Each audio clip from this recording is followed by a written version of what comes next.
मूळ कर्दळीवन नामक दिव्य तपोभूमी ही प्रत्यक्ष श्रीदत्तलोकातच आहे आणि त्या श्रीदत्तलोकातील कर्दळीवनात जाण्याचा मार्ग हा श्रीशैल्य मल्लिकार्जुनाच्या लिंगामधूनच सुरू होतो। त्या लिंगात योगबलाने प्रवेश केला असता तेथून थेट श्रीदत्तलोकातील त्या दिव्य कर्दळीवनात जाता येते। श्रीदत्त संप्रदायाच्या सांकेतिक भाषेत स्थूलमानाने श्रीमल्लिकार्जुन लिंग आणि त्याभोवतीच्या 3.5 कोस परिघाच्या परिसरालाच कर्दळीवन असे म्हणण्याचा प्रघात आहे।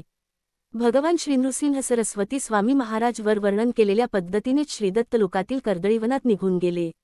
लौकिक अर्थाने ते पृथ्वीतलावरून अदृश्य झाले, पण ज्यांना श्रीदत्त संप्रदायाचे रहस्यच माहीत नाही, खरा संप्रदाय माहीत नाही असे लोक व्यर्थच पाताळगंगेच्या पैलतीरावरील अघोरी उपासना चालना या व त्याज्य मानलेल्या कर्दळवनाचा स्वतःच्या फायद्यासाठी सध्या खूप प्रचार प्रसार करताना दिसत आहेत।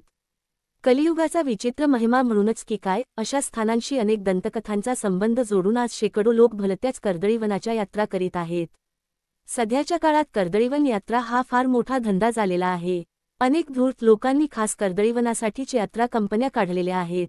भोळ्या भाविक लोकांना भावनिक स्तरावर ब्लॅकमेल करून त्यांच्या श्रद्धेशी खेळून या यात्रेला येण्यासाठी भरीस पाडले जात आहे। एवढेच नाही तर सरकारी अभयारण्ये असलेल्या या कर्दळीवनाच्या विकासासाठी संघ, संस्था, गोशाळा इत्यादी स्थापून त्यांच्या नावावर देश विदेशातून बक्कळ पैसा जमवला जात आहे। ही भाविक भक्तांची घोर फसवणूकच आहे। भाविकांनी असल्या भूलथापांना अजिबात बळी पडू नये। गेल्या 1-2 वर्षात या कर्दळीवनाचे खोटेच महात्म्य सांगणारे अनेक ग्रंथ बाजारात आलेले दिसतात।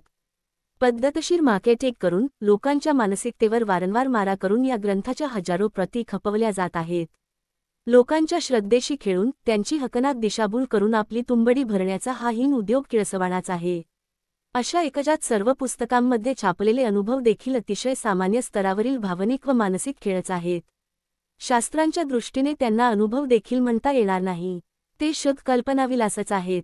पण व्यवहारात जेव्हा अशा गोष्टी विविध माध्यमांमधून वारंवार समोर येतात तेव्हा स्वाभाविक मानसिकता म्हणून मग लोकांना त्यात तथ्य असावेसे वाटू लागते। हीच पद्धत वापरून खोट्या नाट्या प्रसिद्धीचा पद्धतशीर अवलंब करून सध्या कर्दळीवन यात्रांचा धंदा तेजीत चालू आहे। आज जे कर्दळीवन महान पवित्र ठिकाण म्हणून दाखविण्यात येते तिथे श्रीनृसिंह सरस्वती स्वामी महाराज कधीच गेलेलेही नाहीत, मग तेच श्रीस्वामी समर्थ म्हणून तेथून पुन्हा प्रकटले हेही खोटेच ठरते।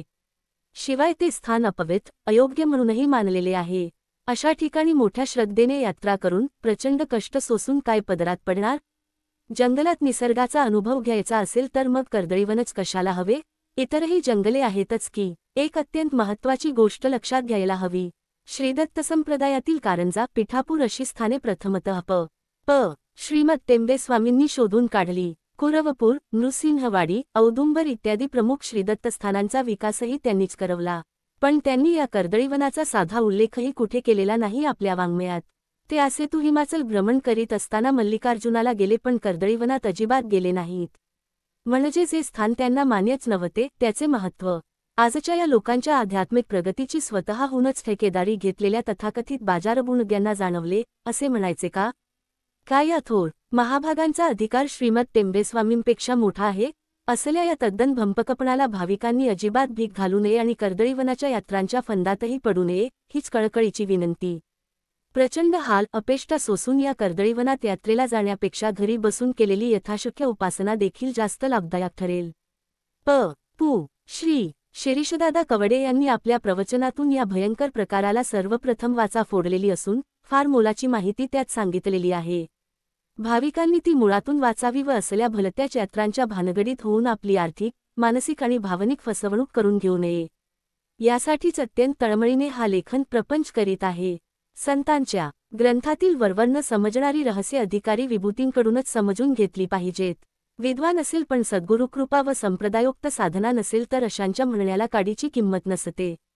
आज प्रचंड खाप होणारी ही कर्दळीवनाबद्दलची सर्व पुस्तके भलतीच माहिती सांगणारी आहेत, त्यात संप्रदायाला धरून काहीही सांगितलेले नाही।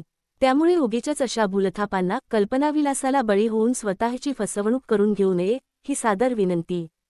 अशा कोणत्याही गोष्टींना आपल्या सारासार विवेकाच्या मोजपट्टीवर व अधिकारी संतांच्या आधाराने तपासून घेऊन मगच त्यांच्यावर विश्वास ठेवावा, त्यातच आपले खरे हित असते। लेखक रोहन विजय उपळेकर।